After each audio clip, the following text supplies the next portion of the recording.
Hola hermanos, qué gusto encontrarnos de nuevo. En esta ocasión para analizar el capítulo 5 de la epístola del apóstol Pablo a los Gálatas.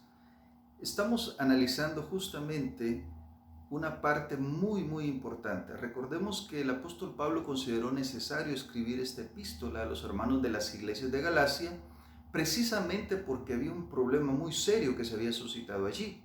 Habían personas que estaban enseñando que para ser salvos era necesario circuncidarse y guardar todas las leyes judías. Y el apóstol Pablo les recuerda que no es necesario eso, que lo único que nos da salvación es la gracia de Cristo Jesús. Así que él inicia el capítulo 5 diciendo: manténganse pues firmes en la libertad con que Cristo nos hizo libres y no se sometan otra vez al yugo de la esclavitud. ¿Cuál es este yugo de la esclavitud? El yugo de la esclavitud al que él se refiere es precisamente a creer que la salvación se puede obtener a través de la obediencia a las leyes. Eso es justamente salvación por obras. Cuando nosotros creemos que podemos hacer algo para salvarnos, estamos practicando la salvación por obras. La salvación es únicamente por la gracia de Cristo Jesús. Hay personas que enseñan que uno debe hacer esto o hacer aquello o hacer lo otro o dejar de hacer esto para ser salvos. De ninguna manera. La única forma de ser salvos es a través del sacrificio de nuestro Señor Jesucristo. Somos salvos por gracia, es un regalo de Dios. El Señor nos regala la salvación a nosotros. Cuando nosotros como personas, como seres humanos, creemos que debemos hacer algo o aportar nuestro granito de arena para la salvación, para conseguir la salvación, echamos a perder todo. La salvación es un regalo, es un don de Dios. Y justamente el apóstol les dice: manténganse pues firmes en la libertad, es decir, la libertad que Cristo nos da, la libertad de que somos salvos a través de Él. La esclavitud de la obediencia a la ley, creyendo que por este medio se salvaba, era una esclavitud que estaban tratando de meter en la iglesia de Galacia un grupo de personas a los cuales el apóstol les llama judaizantes. Más adelante, en los versículos 4 y 5 dice lo siguiente: ustedes, los que por la ley se justifican, se han desligado de Cristo, han caído de la gracia, pues nosotros por el Espíritu aguardamos por fe la esperanza de la justicia. ¿A qué se refiere con que han caído de la gracia? Este es realmente es un riesgo, es algo que puede suceder, que si nosotros conocemos el Evangelio, pero nos apartamos por A o B razón del mensaje central del Evangelio, que es la salvación a través de Cristo Jesús, podemos caer de la gracia, al igual que estaban cayendo los hermanos de la iglesia de Galacia. Se estaban apartando del verdadero mensaje, del verdadero camino. Jesús dijo: yo soy el camino, la verdad y la vida. Nadie viene al Padre si no es por mí. Si nosotros nos apartamos de Cristo Jesús y de la salvación que Él nos ofrece, entonces podemos caer de la gracia.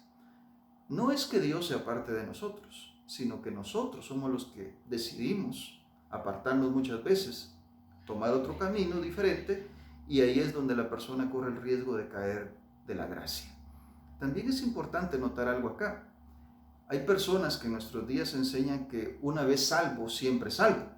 Es decir, una vez aceptaste el Evangelio y le entregaste tu vida a Cristo, no te vas a perder nunca. No puedes perderte porque ya le entregaste tu vida a Cristo y eres salvo, una vez salvo, siempre salvo.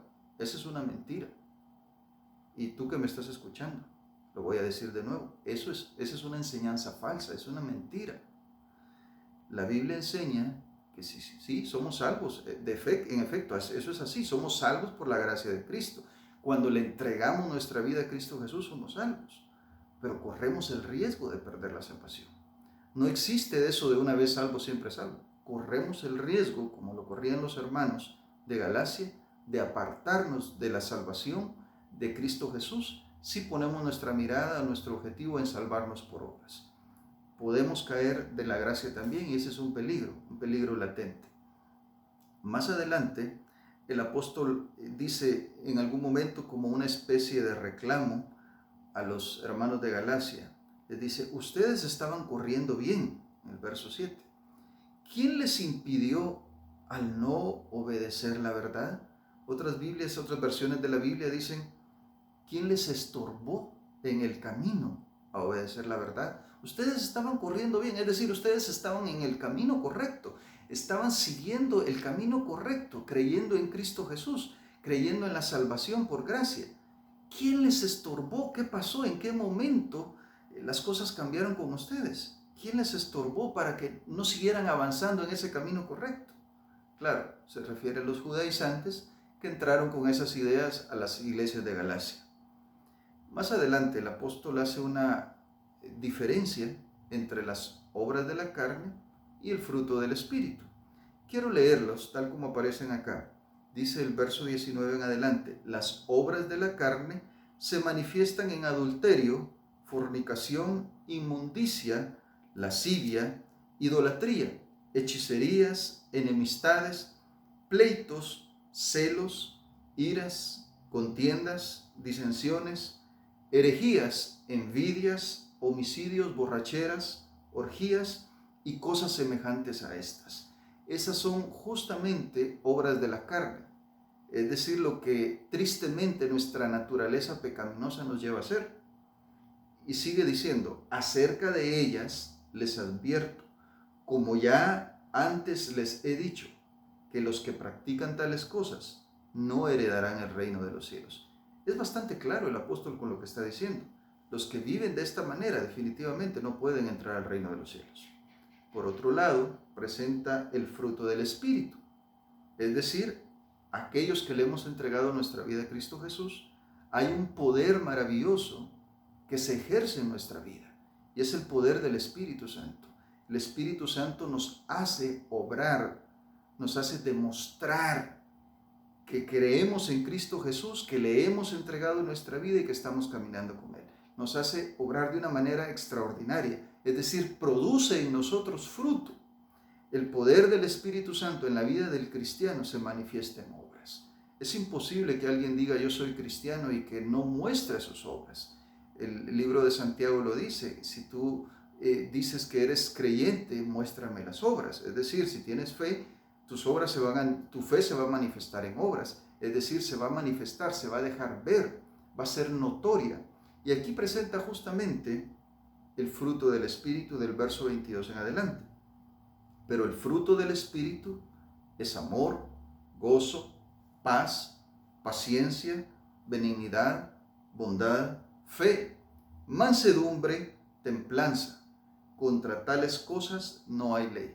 Definitivamente no hay ley contra tales cosas, porque los que manifiestan este fruto en su vida viven de acuerdo a la voluntad de Dios. Más adelante el apóstol termina diciendo, si vivimos por el Espíritu, vivamos también según el Espíritu.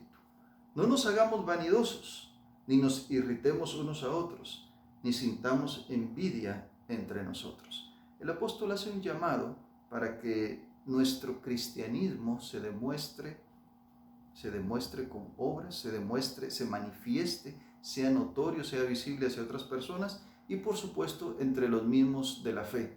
Es donde también podemos demostrar que Cristo mora en nuestro corazón y para honra y gloria de Dios se manifiesta con obras.